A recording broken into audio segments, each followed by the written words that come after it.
Tidak harus khawatir karena kita kan istilahnya bebas aktif ya. Kita boleh kerjasama dengan berbagai pihak ya, dan kita tidak mengganggu kepentingan AS dalam hal ini. Bahkan kita ingin juga bisa bertindak sebagai jembatan ya, antara negara sedang berkembang dengan negara maju.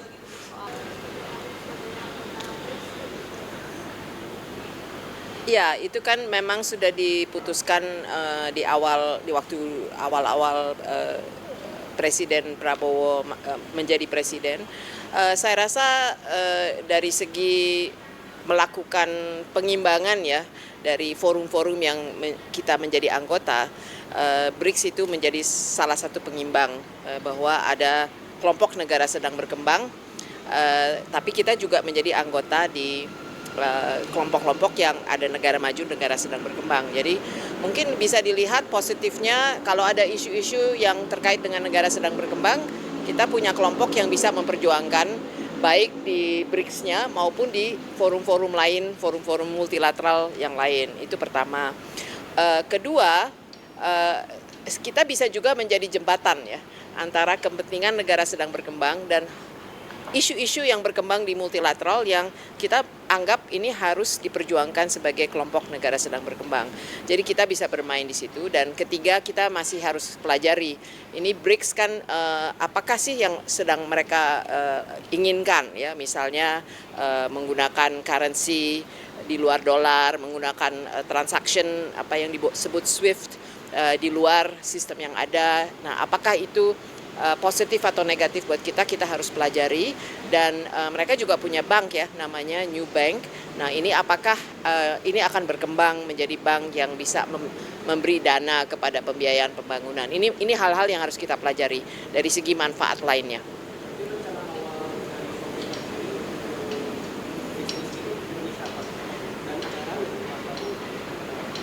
Ya, begitu kita menjadi anggota dari suatu organisasi sudah pasti harus ada siapa yang bertanggung jawab, harus ada di struktur pemerintahannya siapa yang bertanggung jawab.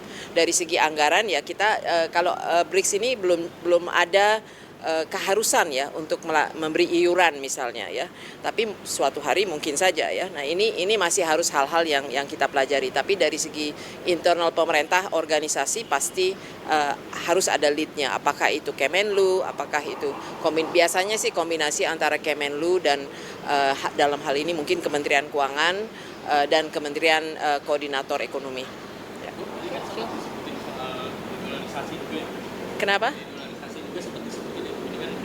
Itu salah satu agenda mereka. Tapi ini masalah berapa sih transaksi yang dilakukan dengan tidak menggunakan dolar ya. Ini masih kecil sih ya jumlahnya. Tetapi kita sebetulnya sudah mempunyai inisiatif seperti itu, seperti LCS ya, Local Currency Settlement ya.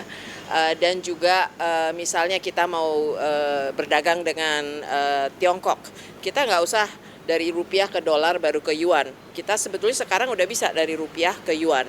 Jadi sebetulnya proses-proses itu sudah berjalan. Nah, apakah BRICS akan membantu untuk itu dipercepat? Mungkin akan perlu waktu ya, karena kenyataannya dolar masih dominan di dalam transaksi maupun di dalam memegang aset ya. Jadi ini proses, tapi ya kita sudah bisa mulai melakukan diversifikasi itu.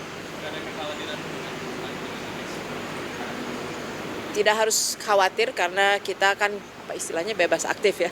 Kita boleh kerjasama dengan berbagai pihak ya, dan kita tidak mengganggu kepentingan AS dalam hal ini. Bahkan kita ingin juga bisa bertindak sebagai jembatan ya antara negara sedang berkembang dengan negara maju.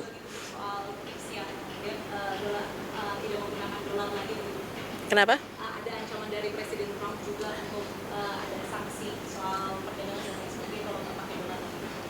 Kita belum mendengar itu, belum melihat itu, tapi kalau toh ada itu kan istilahnya hak negara ya, kita mau melakukan transaksi. Sekarang pun kita kan sudah punya sistem ya, untuk bisa langsung kalau kita berdagang dengan Tiongkok itu sudah ada sistemnya. Dan Malaysia juga punya sistem itu, dari yuan langsung ke dolar, dari rupiah, dari rupiah ke yuan. Jadi sebetulnya selama ini belum ada yang protes ya, bahwa kita melakukan itu, dan saya rasa itu suatu perkembangan dalam dunia international finance yang memang akan terjadi lambat laun ya. Tapi orang masih melihat bahwa dolar untuk sementara masih akan dominan.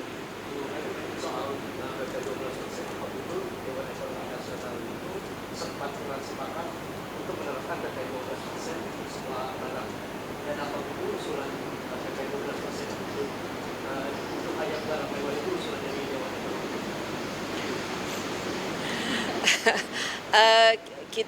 Kita kan dalam posisi melakukan analisa dan memberi rekomendasi. Pada waktu itu kita menganalisa bahwa ada kemungkinan daya beli, bukan ada kemungkinan, memang data menunjukkan daya beli itu lemah ya.